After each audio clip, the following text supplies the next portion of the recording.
Palace 1, Everton 2, joined by Chris here. Chris, such a disappointing result. I mean, our winning streak of 2 games is finally over, but what was your thoughts on the game? Yeah, man, it was a tough one to take. Like, to be fair, Everton are a decent side. We knew going into the game that Everton was going to be difficult. Obviously, coming off the back of a 3-1 win against United, obviously expectations are high. But like I said last week, we need to be realistic with Palace. Sometimes we put in the performance, sometimes we don't. And it was just a dodgy referee, penalty, VAR decision that separated the two teams, really. So, yeah, it's a tough one. Yeah, you mentioned that VAR decision. I was going to talk about it later, but let's talk about it right now. I don't know, by the rules of the game, it is meant to be a penalty because they changed it. Is if it touches anywhere of your skin and not the kit, it is a penalty.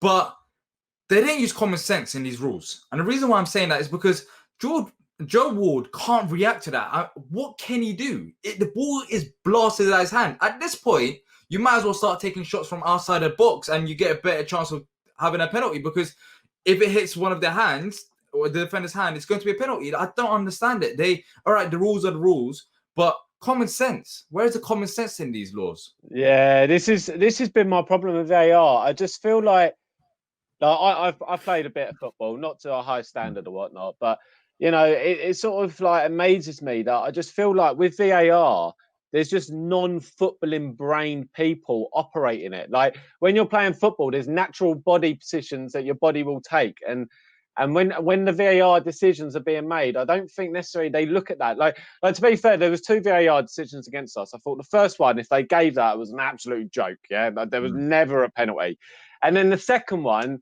like. It wasn't a penalty in my eyes, but then from a non-footballing brain and from like another aspect, it's hit his hand. So you go, all right, well then handball, and then it's a penalty. But I don't agree with it, But then at the same time, Palace have benefited from VAR decisions. I think last year we was one of the highest point earners from VAR decisions. So look, we get some are against. Today it was against us. I just wish that there was more clarity. I just wish that with the VAR, it's more on a level playing field. Like if you're going to make a decision, the decision's repeated week in, week out. Like earlier in the day, I think United v Brighton, they had a VAR decision as well. And then the next game today, Palace Everton, there's a VAR. 2 more games on later today, could be more VAR problems. You know what I mean? Yeah, it's going to be a long season in terms of penalties, because already this season there's been so many given, not only for Palace, but even in the Brighton game earlier on today, where there was, I think, 2 penalties, there was VAR decisions going. It's been a mess. But let's talk about Palace and let's talk about the first goal that we conceded. We've been pretty solid defensively so far, so it was a bit of a surprise for me. But personally, I feel like Cheikhou Kouyaté was at fault there because he was caught ball watching, and maybe Vicente Guaita could have done better. But what do you make of that first goal? Yeah, pretty earlier on as well.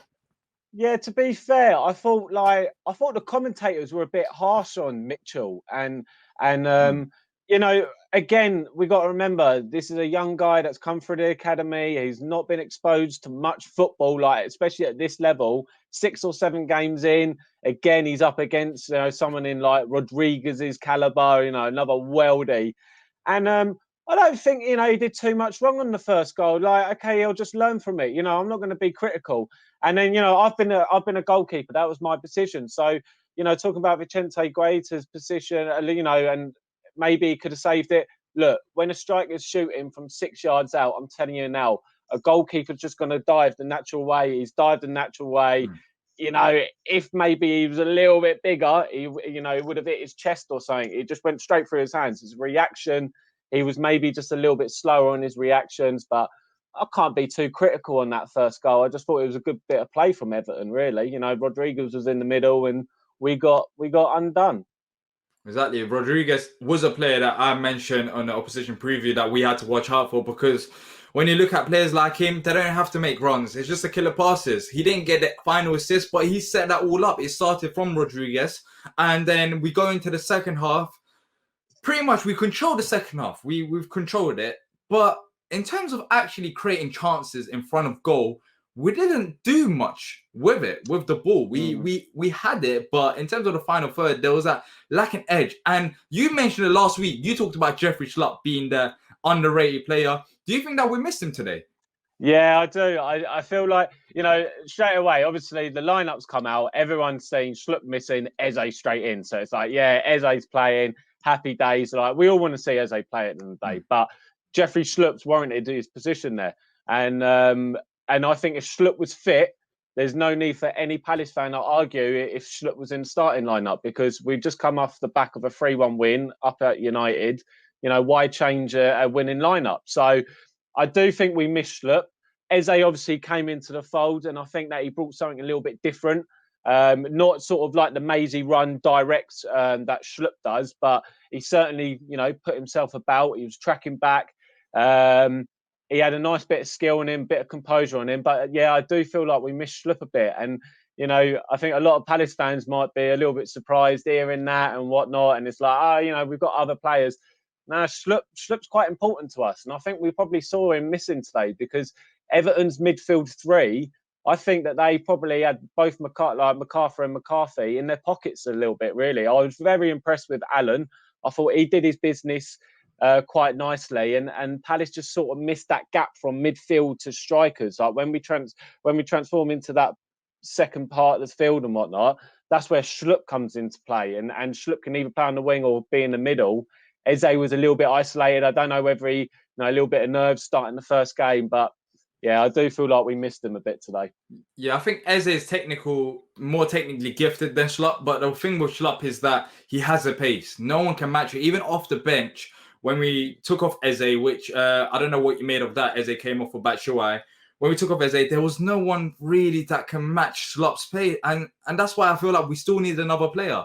We need another fast player in the squad, because relying on Jeffrey Schlupp alone is crazy, and the only other player that we got is Wilfried Zaha. So that's only two players, and yeah, we saw it today. I feel like we missed Jeffrey Schlupp hugely. It wasn't a case of Eze being bad.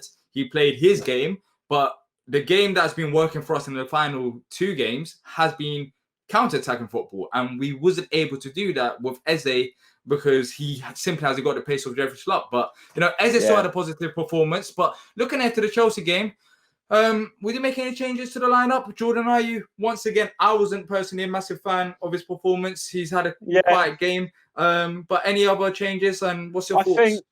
I think, depending on, what's going to happen with the back line, I don't know whether we're going to get players returning into centre back. But one thing I would say is that I quite like Wilf as captain. I do like Wilf as captain.